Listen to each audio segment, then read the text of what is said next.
Vous connaissez tous dans Express la possibilité de modifier les formes de blocs. Si par exemple je prends ce bloc texte, je peux demander de modifier la forme, donc de passer en mode plume. Je viens ici, je change en faisant simplement P, je vais rajouter un point par exemple.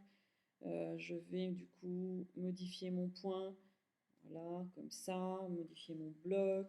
Si je voulais faire la même chose de l'autre côté, je vais faire exactement, donc pareil, rajouter un point. Hop, rajouter un point, pouvoir de la même façon modifier. Voilà. Mais bon, cette fonctionnalité, même si elle est facile, elle peut sembler facile, manque de précision et c'est pas très simple d'arriver à faire un bloc qui soit exactement comme on a voulu. Alors on va revenir à notre bloc de départ, annuler tout ça, et on va utiliser une fonctionnalité intéressante qui est ShapeMaker. Alors à quoi sert ShapeMaker? ShapeMaker est un outil qui va me permettre de créer des formes. Donc je vais pouvoir voilà, créer plein de formes de types différents. Donc des vagues, des polygones, des spirales. On va commencer par des vagues. Alors, comment est-ce que je peux créer? Alors je peux créer voilà, une vague en donnant effectivement le nombre. Vous voyez, je peux modifier le nombre de vagues de mon bloc. Le type, voilà, comme ça, ou peut-être dans l'autre sens. Voilà, sinusoïdal, triangle, en dents de scie, carré, aléatoire, forcément. On va réussir rester en sinusoïdal. Là, je peux considérer, effectivement, ça peut être un bloc texte, bloc image, chemin de texte, chemin de règle.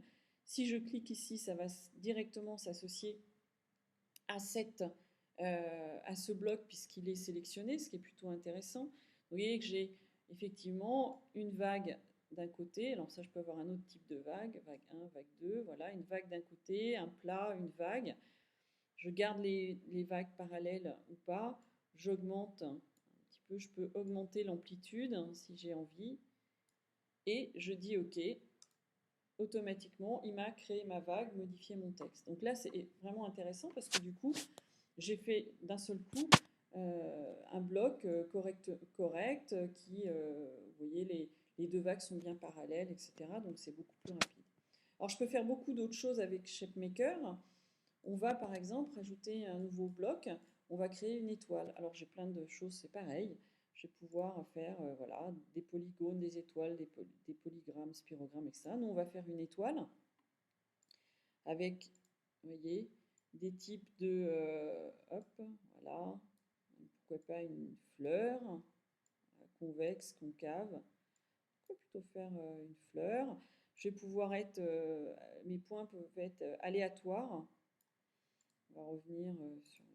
Voilà, donc vous voyez que je peux... Hop, on peut augmenter le nombre de points, le nombre de branches en fait. Voilà.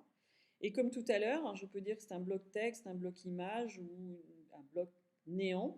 Vous connaissez ce type de bloc. Moi, ce que je vais faire, c'est que je vais demander que ce soit par exemple un bloc image ou un bloc néant. Par contre, je ne veux pas modifier le bloc actuel, je voudrais juste qu'il me le crée. Hop, voilà. Vous voyez, il m'a créé mon étoile. Alors, elle est un petit peu grosse, on va la réduire. Là, on va lui ajouter une couleur pour qu'on la voit un petit peu mieux. Voilà.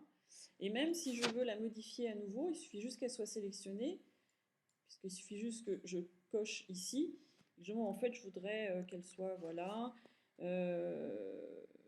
Donc, au final, elle est très très grande, donc je veux qu'elle fasse 50 sur 50. Là, on peut peut-être enlever un peu moins d'aléatoire. Là. Hop, vous voyez, elle est modifiée. Je peux du coup maintenant rajouter un bloc texte par-dessus, la positionner ici, voilà, ce qui me donne une info. Peut-être même, hop, créer un habillage. Maintenant, j'aimerais aussi rajouter, alors je vais décaler un peu mes deux blocs, j'aimerais également rajouter quelque chose ici, pourquoi pas. On va retourner dans ShapeMaker et je voudrais créer une spirale. Alors, j'ai plein de spirales. Donc ça, c'est la spirale parfaite ou une spirale personnalisée. Donc, on va prendre la parfaite. sens horaire ou pas, le nombre de spirales. Hop, voilà, on va rester sur 4. Et je voudrais que ce soit un chemin de texte. On ne va pas modifier le bloc sélectionné et peut-être demander qu'elle soit un petit peu moins grande, 50 sur 50, voilà, et OK. Vous voyez qu'il m'a créé une spirale, voilà, et que je vais placer ici. Maintenant, ce qui est intéressant, c'est que si je double-clique dessus, voici une très belle spirale de texte. Vous voyez, je peux mettre mon texte tout au long, et tac, tac, tac, tac, tac, tac, hop, voilà, tout au long de ma spirale. Dernier élément qui est assez intéressant, je vais prendre ici un de mes blocs texte et je voudrais modifier le format de mes blocs images, pardon, et je voudrais le modifier. Alors, vous voyez que j'ai également des types de rectangles, et ce qui est vraiment intéressant, c'est que je peux demander que certaines parties, voilà, soient différentes selon, hop, voilà, selon concave, pointu. Donc, par exemple, pourquoi pas avoir ce type de bloc. Je vais pouvoir en changer, vous voyez, là, je vais pouvoir travailler sur les courbures, l'équilibre. Là. Et dire, mais là, ici, c'est un bloc image et je modifie le bloc existant. Voilà. On va recentrer notre image, peut-être même l'agrandir. Et voilà, et j'ai fait un bloc très facilement, comme je le voulais. Donc vous voyez que c'est une fonctionnalité très simple, hein, très rapide, et qui me permet de faire des formes, plein de formes différentes, directement dans Express, sans même avoir besoin de passer par une autre application.